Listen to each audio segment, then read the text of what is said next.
प्रिय विद्यार्थियों, सभी को नमस्कार। देखिए, आज हम बीकॉम पार्ट सेकंड के ईएफएम के पेपर सेकंड फाइनेंशियल मैनेजमेंट के टॉपिक कार्यशील पूंजी का प्रबंध, इसके पर्याप्त कार्यशील पूंजी का महत्व एवं कार्यशील पूंजी की मात्रा निर्धारित करने वाले घटक या तत्व, इनके बारे में चर्चा करेंगे। इससे पहले वाले व्याख्यान में आपको कार्यशील पूंजी की अवधारणा एवं कार्यशील पूंजी के प्रकारों के बारे में स्पष्ट किया गया था। आज हम लेते हैं पर्याप्त कार्यशील पूंजी का महत्व। एक संस्था की लाभदायकता बहुत कुछ सीमा तक उपलब्ध कार्यशील पूंजी की मात्रा पर निर्भर करती है। पर्याप्त कार्यशील पूंजी किसी भी संस्था के लिए ऊर्जा का स्रोत है। इसीलिए यह कहा जाता है कि वित्तीय नियोजन में कोई भी अकेली त्रुटि एक नियम को इतनी अधिक हानि नहीं पहुंचा सकती जितनी पर्याप्त मात्रा में कार्यशील पूंजी उपलब्ध कराने में असफलता। इसलिए कहा जा सकता है कि पर्याप्त कार्यशील पूंजी से संस्था को निम्न लाभ प्राप्त होते हैं। नंबर 1, विक्रेताओं को तत्काल भुगतान। पर्याप्त कार्यशील पूंजी होने पर संस्था अपने विक्रेताओं को तत्काल भुगतान कर सकती है, जिससे उनको नियमित रूप से कच्चा माल प्राप्त करने में कोई असुविधा नहीं होती और उत्पादन कार्य निर्विघ्न गति से जारी रखा जा सकता है। दूसरा है नगद छूट का लाभ। विक्रेताओं को खरीदे गए माल का नगद भुगतान करके नगद छूट प्राप्त की जा सकती है, जिसके परिणाम स्वरूप संस्था माल के विक्रय मूल्य को कम कर सकती है तथा अपने ग्राहक को आकर्षक व्यापारिक छूट दे सकती है। पर्याप्त लाभांश वितरण। कार्यशील पूंजी की कमी वाली संस्था में लाभों का पुनर्विनियोग करके कार्यशील पूंजी में वृद्धि की जाती है।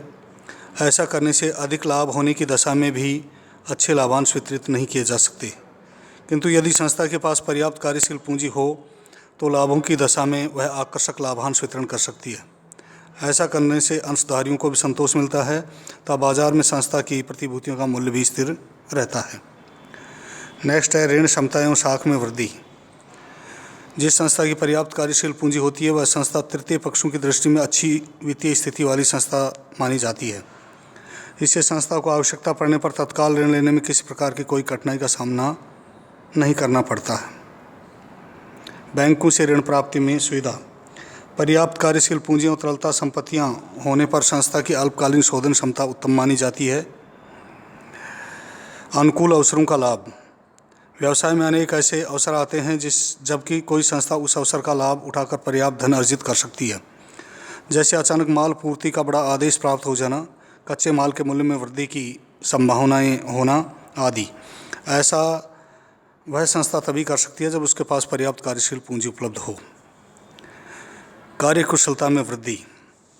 पर्याप्त कार्यशील पूंजी का संचालकों एवं प्रबंधकों पर मनोवैज्ञानिक प्रभाव पड़ता है, जिससे उन्हें अधिक उत्साह से कार्य करने की प्रेरणा मिलती है।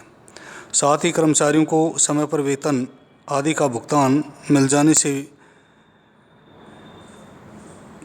वे भी अधिक आत्मविश्वास एवं कार्यकुशलता से कार्य करते हैं। इस प्रकार जहां कार्यशील पूंजी के प्रबंधकों एवं कर्मचारियों का मनोबल बढ़ता है, वहीं कार्यकुशलता में भी वृद्धि होती है। नेक्स्ट है स्थायी संपत्तियों की उत्पादकता में वृद्धि। पर्याप्त कार्यशील पूंजी स्थायी संपत्तियों की उत्पादकता में वृद्धि करती है। उदाहरणतः जैसे कच्चा माल, श्रमिक आदि पर्याप्त मात्रा में उपलब्ध नहीं हो तो मशीनें पूर्ण क्षमता पर कार्य नहीं कर पाएंगी। इसीलिए बिना कार्यशील पूंजी की स्थायी संपत्तियां ठीक से काम नहीं कर पाती और संपत्तियों की ठीक वही स्थिति होती है जैसे बिना कारतूस के बंदूक होती है। अनावश्यक कार्यशील पूंजी का प्रभाव। अधिक या अनावश्यक कार्यशील पूंजी का आशय निष्क्रिय कोषों से है जो संस्था के लिए कोई लाभ अर्जित नहीं करते हैं। जबकि आवश्यकता से कम पूंजी संस्था की लाभदायकता को तो क्षति पहुंचाती ही है, किंतु उत्पादन में व्यवधान तथा अकुशलता को भी बढ़ाती है। इसलिए ठीक ही कहा है कि अपर्याप्त कार्यशील पूंजी विनाशपूर्ण है, जबकि अनावश्यक कार्यशील पूंजी दांडिक क्षय क्रिमिनल वेस्ट है। संक्षेप में, आवश्यकता से अधिक पूंजी से संस्था को विभिन्न हानियां हो सकती हैं, जैसे अनावश्यक स्कंद का संग्रह, दोषपूर्ण साख नीति, प्रबंध की अकुशलता का परिचायक, लाभदायकता पर नकारात्मक प्रभाव, अंशधारियों में असंतोष की भावना पैदा होती है और सट्टात्मक लाभों की प्रवृत्ति को बढ़ावा मिलता है। अब इसके बाद हम बात करते हैं कार्यशील पूंजी की मात्रा निर्धारित करने वाले घटक या तत्वों की। देखिए, किसी व्यवसाय को सुचारू ढंग से चलाने के लिए पर्याप्त कार्यशील पूंजी की आवश्यकता होती है, जैसा कि अभी आपको स्पष्ट किया गया है। किंतु किसी समय एक संस्था में इस पूंजी की कितनी मात्रा हो, इसके लिए कोई निश्चित मापदंड या सूत्र नहीं है जो सभी संस्थाओं पर समान रूप से लागू हो सके। कार्यशील पूंजी की वह मात्रा अनेक घटकों द्वारा प्रभावित होती है एवं प्रत्येक घटक का अलग अलग महत्व है। संक्षेप में, महत्वपूर्ण घटक जो कार्यशील पूंजी की मात्रा को प्रभावित करते हैं वे इस प्रकार से हैं। व्यवसाय की प्रकृति। व्यवसाय की प्रकृति का कार्यशील पूंजी की मात्रा पर महत्वपूर्ण प्रभाव पड़ता है। अधिक एवं नियमित मांग वाले व्यवसायों, जैसे जीवन यापन के लिए आवश्यक वस्तुएं उत्पादित करने वाली संस्थाएं तथा जनोपयोगी संस्थाओं, रेलवे कंपनियां, परिवहन संस्थाएं, विद्युत कंपनियों में अपेक्षाकृत कम कार्यशील पूंजी की आवश्यकता होती है। ऐसा उनके व्यवसाय की रोकड़ प्राप्ति तथा वस्तुओं के बजाय सेवाओं की बिक्री के कारण है।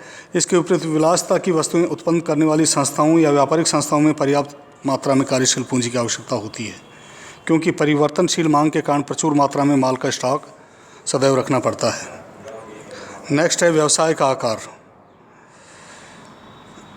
आकार का निर्धारण उत्पादन के पैमाने के आधार पर किया जा सकता है। एक बड़े पैमाने पर उत्पादन करने वाली संस्था में कार्यशील पूंजी की मात्रा छोटे पैमाने पर उत्पादन करने वाली संस्था की तुलना में कम होगी। तकनीकी परिवर्तन। तकनीकी परिवर्तनों के कारण कच्चे माल के प्रक्रियांकन में सुधार, क्षय में बचत, अधिक उत्पादकता तथा तीव्र गति से उत्पादन संभव होता है। ये सभी सुधार संस्था को स्कंद में न्यून विनियोग करने के लिए प्रेरित करते हैं। इस प्रकार तकनीकी परिवर्तन कार्यशील पूंजी की मात्रा को प्रभावित करते हैं। यदि संस्था स्वचालन को अपनाती है तो इससे कार्यशील पूंजी की आवश्यकता कम होगी। इसके विपरीत यदि श्रम प्रधान तकनीक का अनुसरण करती है तो कार्यशील पूंजी की आवश्यकता अधिक होगी। उन्नत तकनीक कारण उत्पादन प्रक्रिया जितनी कम होगी, कार्यशील पूंजी की उतनी ही कम आवश्यकता होगी। नेक्स्ट है परिचालन चक्र की अवधि। किसी संस्था की कार्यशील पूंजी की मात्रा परिचालन चक्र की अवधि द्वारा भी निर्धारित की जाती है। यह अवधि सामग्री प्राप्ति, निर्मित माल के रूपांतरण, विक्रय और देनदारों से वसूली आदि क्रियाओं में लगने वाले समय से है। इस चक्र की गति में कहीं भी अवरोध उत्पन्न हो जाने पर व्यवसाय में रोकड़ कम होने लगती है, जिससे दायित्वों के भुगतान के लिए नकदी रखने की अधिक आवश्यकता पड़ती है। इस परिचालन चक्र की गति जितनी तीव्र होगी, कार्यशील पूंजी की आवश्यकता उतनी ही कम पड़ेगी। नेक्स्ट है उत्पादन लागत में कच्चे माल का महत्व। जिन उपक्रमों में उत्पादन लागत में कच्चे माल का मूल्य अधिक होता है, वहाँ अधिक कार्यशील पूंजी की आवश्यकता होती है। उदाहरण के लिए चीनी मिलों में कुल उत्पादन व्यय में गन्ने की लागत लगभग 2/3 होती है, अतः इनमें कार्यशील पूंजी की अधिक आवश्यकता पड़ती है। व्यवसाय की मौसमी प्रकृति।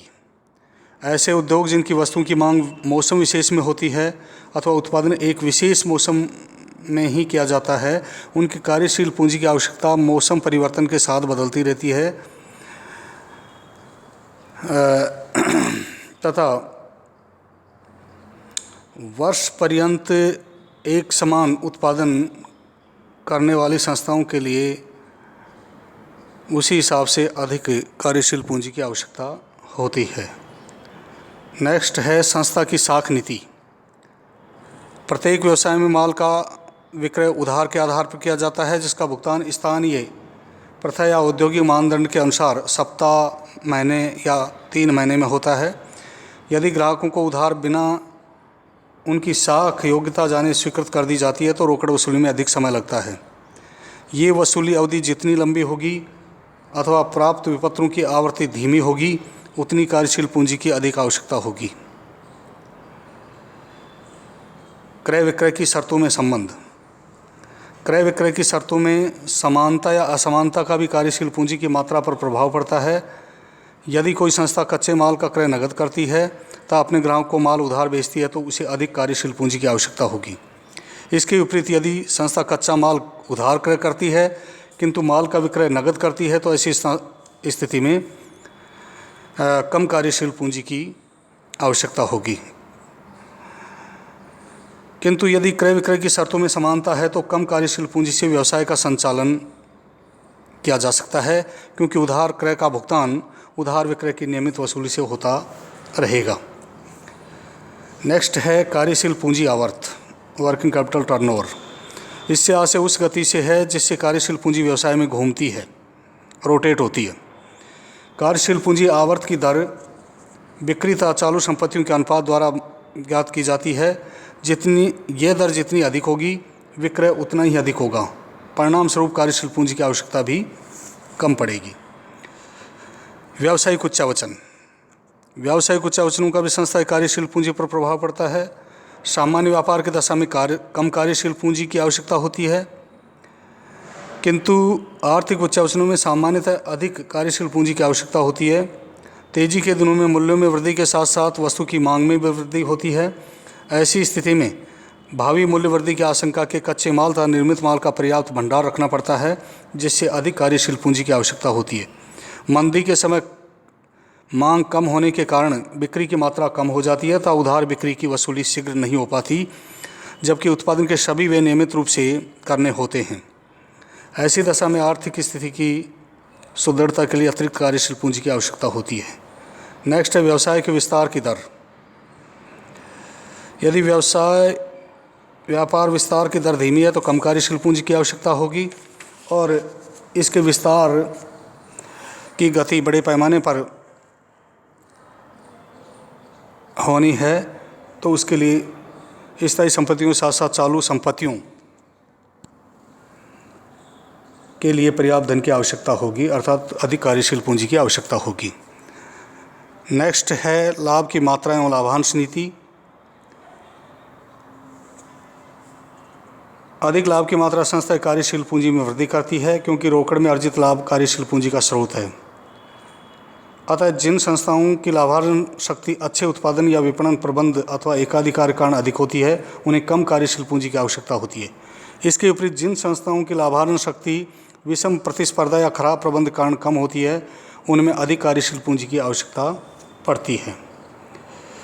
इसके साथ ही कार्यशील पूंजी को प्रभावित करने वाले अन्य घटकीय कारण या तत्वों में हो सकते हैं, जैसे देश के औद्योगिक विकास की गति, परिवहन एवं संचार साधनों की व्यवस्था, राजनीतिक स्थिरता आदि कारणों से भी कार्यशील पूंजी की मात्रा प्रभावित होती है। इसके अतिरिक्त कार्यशील पूंजी के जो प्रमुख घटक रोकड़, बिल्स रिसीवेबल तथा स्टॉक को प्रभावित करने वाले घटक भी कार्यशील पूंजी की मात्रा को प्रभावित करते हैं। आज हम इतना ही लेते हैं। इसी के साथ आप सभी को बहुत बहुत धन्यवाद। हाँ जी सर।